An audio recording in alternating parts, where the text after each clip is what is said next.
মাছটা আজকে কারি করে দেবো আমার শাশুড়ি মায়ের জন্য। আমি রান্না খুব তারা ও সকাল সকাল খুব সকাল সকাল স্কুলে যায়। বন্ধুরা, শহরের ডেলি লাইফে আবার এসেছি। আজকে আমি রাস ফুল বানাবো। আমাদের বাড়িতে রাস পুজো আছে। আমার শ্বশুরের আমল থেকে এটা চলে আসছে, নিজের হাতে ফুল বানানো। আমার ছেলে বসে গেছে কাঁচি নিয়ে, ও কাটছে সবুজটা। আমি এই লাঠিতে জড়াবো, তারপর ফুলগুলো বানাবো। আপনাদেরকে দেখো, একটা কাটা হয়ে গেছে, এইভাবে কেটেছে। এতে একটু এটা ময়দা আটা করে রেখেছি, এটাতে একটু দিচ্ছি। ও লাঠিটার মধ্যে আটাটা দিয়ে দিচ্ছে, আমি এটা হালকা দিয়ে দিলাম, দিয়ে ওইটাতে জড়িয়ে দিচ্ছি। আমি জড়াচ্ছি এখান থেকে।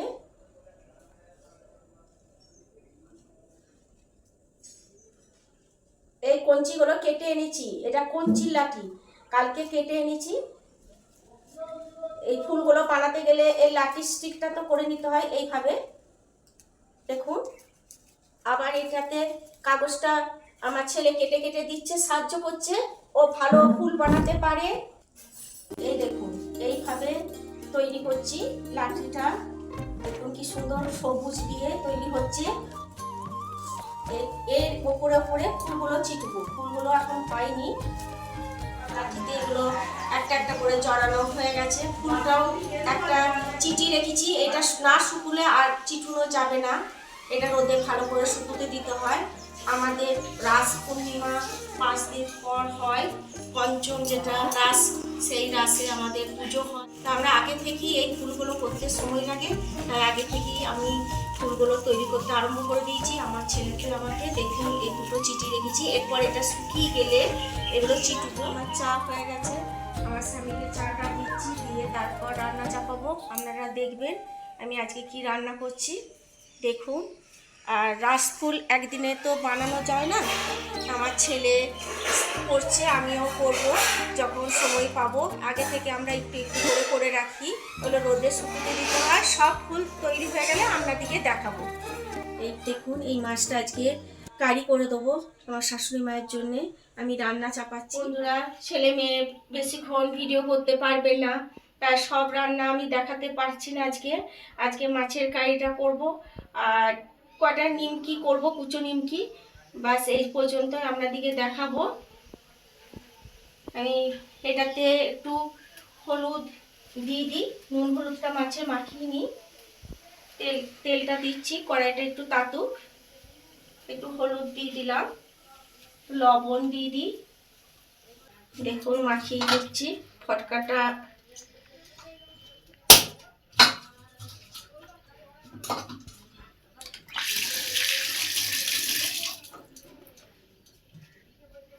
তেলটা দিয়ে দিচ্ছি, সরষের তেল ব্যবহার করছি।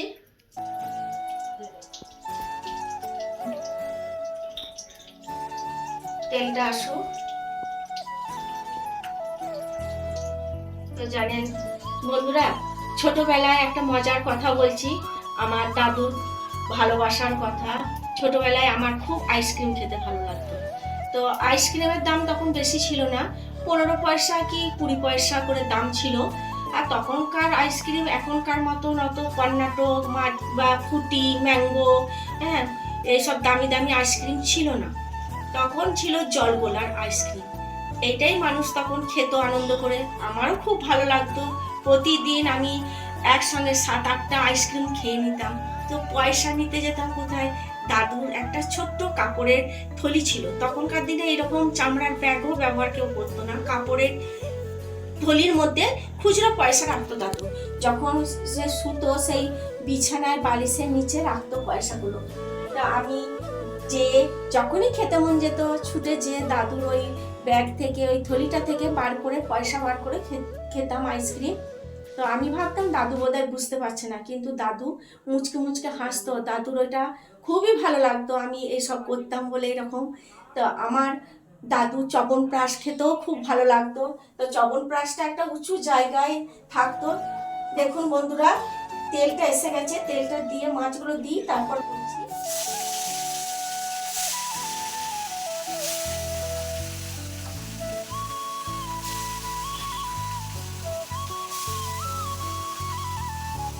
চবনপ্রাশটা খুব উঁচুতেই থাকতো। আমি তখন অনেক ছোট, তখন আমার বয়স ওই 6 থেকে 6.5 বছর বয়স হবে। তখন আমি একটা টুলের ওপরে উঠে আমার টেবিলের ওপর উঠতাম, তারপর ওই তাকটাই লাগাই পেতাম, সেই তাকের মধ্যে থাকতো ওই দাদুর চবনপ্রাশ।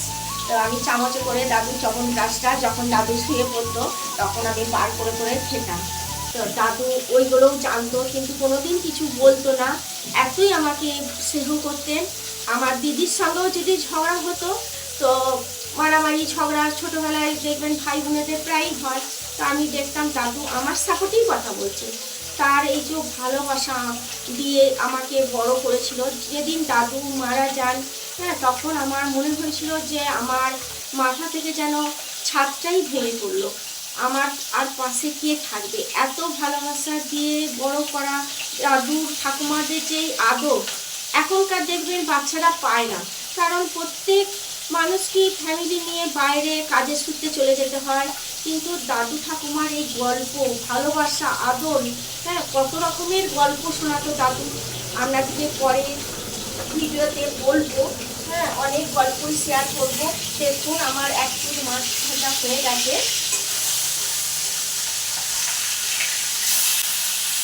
লাল লাল হয়ে গেলে উল্টুতে হয়।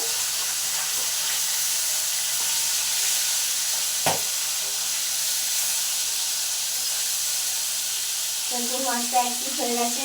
আজকে এই মাছটা আমার শাশুড়ি মা দিয়েছেন, বলেছেন তার মাছের কারি খেতে ভালো লাগছে, পছন্দ করবে বলে, তার মাছের কারি খেতে খুব ভালো লাগে, তাই আমাকে বলেছে আজকে ভালো করে মাছের কারিটা করতে। হ্যাঁ, আমি তার জন্যই আজকে এই রেসিপিটা করছি। আর আর কিছু কুচো নিমকি করবো, আপনাদেরকে সেটা দেখাবো।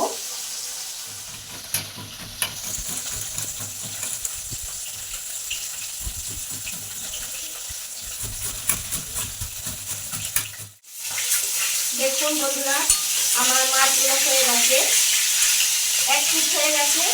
আর একটু উল্টে দিচ্ছি, একটু খড়া খড়া করে ভাজবো, কাজু মাছ তো একটু খড়া খড়া করে ভাজবো। তো ছোটোবেলায় দাদুর কাছে এতই ভালোবাসা পেয়েছি, হ্যাঁ, যা কিছু আবদার আমার দাদুর কাছে, যা জিনিস লাগতো প্রয়োজন হতো সবই আমার দাদু দিয়েছে। হ্যাঁ, ছোটোবেলায় আমার বাবা বাড়িতে থাকতেন না, তিনি বীরভূমে কাজ করতেন, কাজের সূত্রে বাবাকে বাইরেই থাকতে হতো। আর আমি, আমার মা, দাদু আর দিদি থাকতাম বাড়িতে। তখন আমার ভাই হয় নাই, আমরা 2 বোন 1 ভাই। তা আমাকে দাদু খুব ভালোবাসতো, সব সময় আমার দাদুর পাশে থাকতো। যখনই যা হতো ছুটে যে দাদুর কাছে দাঁড়াতাম, ভাবতাম দাদুর সামনে থাকলে আমাকে কেউ কিছু বলতে পারবে না। তো দাদু মারা গেলেন, প্রত্যেকটা আমাকে যে ভালোবাসতো প্রত্যেক মানুষই আমাকে ছেড়ে চলে যাচ্ছে, কিছুই ভালো লাগে না। ওই জন্যে তবু এই ভালো না লাগা নিয়েই আমাকে সব কিছু সংসারে মুখ বুজে করতে হয়।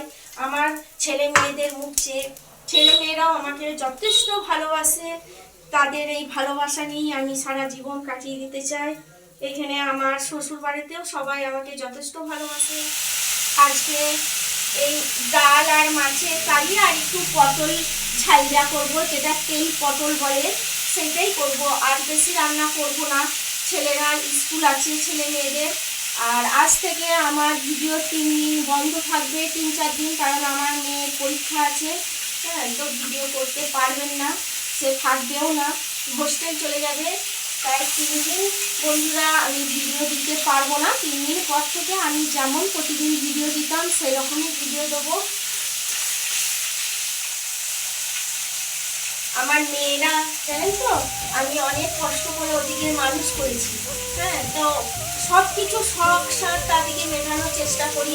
আমার নাচ খুব ভালো লাগে, আমি নাচ পছন্দ করি। আর ওর বাবা গান পছন্দ করে, তাই ওদিকে গান নাচ শেখানো হয়েছে। আপনাদেরকে দেখাবো একটু একটু করে ওরা নাচ কেমন করে।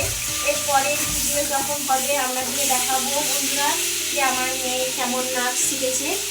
তো ওরা প্রত্যেকটা অনুষ্ঠানে নাচে। হ্যাঁ, এর সামনে আমাদের কার্তিক পুজো আসছে, ওই অনুষ্ঠানেও আমার মেয়ে নাচবে, তার প্র্যাকটিস করবে, দেখবেন আপনারা। প্র্যাকটিস সামনের দিকে দেখাবো, গানও দেখাবো, কী রকম গান করে শুনলেন। সবটাই একটু একটু করে করি। যখন ওদিকে নাচ শেখাতাম তখন এখানে কেউই নাচ শিখতো না, কেন গ্রাম তো, গ্রামের নাচ অনেকেই পছন্দ করতো না। অনেক কিছু কথা আমাদেরকে শুনতে হতো, বলতো নাচ কি আবার কেউ শিখে, নাচ কারা শেখে, নাচ হচ্ছে বাইজিরা শেখে, এই কথাও আমাদেরকে শুনতে হয়েছে। তবু আমি কারোর কথা না শুনে, যেহেতু আমার পছন্দ ছিল, আমার মেয়েরাও পছন্দ করতো, তাই আমি অনেক কষ্ট করে নাচ শিখাইছি। এইখান থেকে 40-50 মিনিটের রাস্তা ছিল, তা আমি প্রতিদিন আমার টোটোকে বলা থাকতো, তো সে এসে নিয়ে যেত, বা ভ্যানে করেও গেছি। হ্যাঁ, যেটা মোটর ভ্যান হয়, তখন ছিল মোটর ভ্যানটা বেশি, তো মোটর ভ্যানে করেও আমি নিয়ে গিয়ে রান্না এত কাজ বাড়ির সামনে নিয়ে গিয়ে নাচ শিখিয়ে আবার বাড়িতে আমি নাচ প্র্যাকটিস করাতাম। ওদিকে ওরা ভালো নাচে। আমার বড় মেয়ে এই ক্লাস পর্যন্ত পরীক্ষা দিয়েছে, বাঁকুড়াতে যে পরীক্ষা দিয়ে এসেছে, অনেক সার্টিফিকেট পেয়েছে, ট্রফি পেয়েছে। আমার এটাই আনন্দ।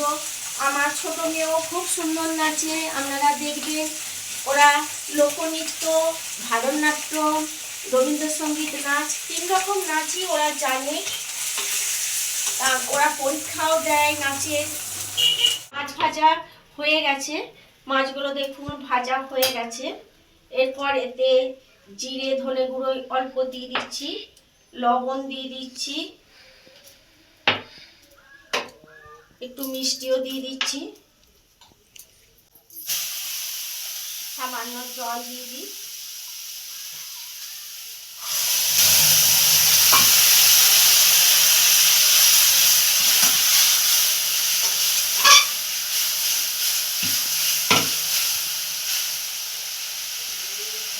লঙ্কার গুঁড়ো দিয়ে দেবো, আর দেবো কাশ্মীরি লঙ্কা গুঁড়ো, যেটা কালারের জন্য আমি প্রতিদিনই ব্যবহার করি প্রত্যেকটা রান্নাতেই। এবার এটা ভালো করে কষে নিই। দেখুন বন্ধুরা, আমার মশলাটা কষা হয়ে আসছে, কষা হয়ে এসেছে বুঝতে পারা যাচ্ছে, কারণ গন্ধ ছাড়ছে, খুব সেন্ট উঠেছে। এই দেখুন, এরপর এতে একটু জল দিয়ে দেবো।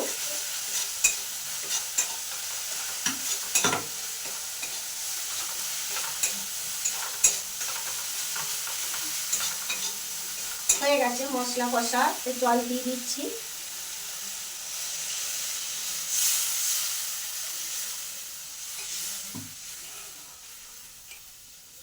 একটু ফুটে যাক, তারপর আমি মাছগুলো দিয়ে নামিয়ে দেবো। বেশিক্ষণ মাছটা ফুটবো না, তাহলে ভালো লাগবে না, মাছটা গলে নষ্ট হয়ে যাবে। আমার ছেলে স্কুল যাবে বলে রেডি হয়ে গেছে, ওকে ভাত দিয়ে দিচ্ছি, ও খেয়ে স্কুলে যাবে। ওর খুব তাড়া, ও সকাল সকাল, খুব সকাল সকাল স্কুলে যায়। আর স্কুল তো একদমই কামাই করে না, জ্বরই হোক যাই হোক, ও লেবু দিয়ে, মাছের এই কারি দিয়ে, ডাল দিয়ে খেতে খুব ভালোবাসে। দাঁড়া, ডালটা দিই, দাঁড়াও। ওকে মাছের একটা পিস দিয়ে দিচ্ছি।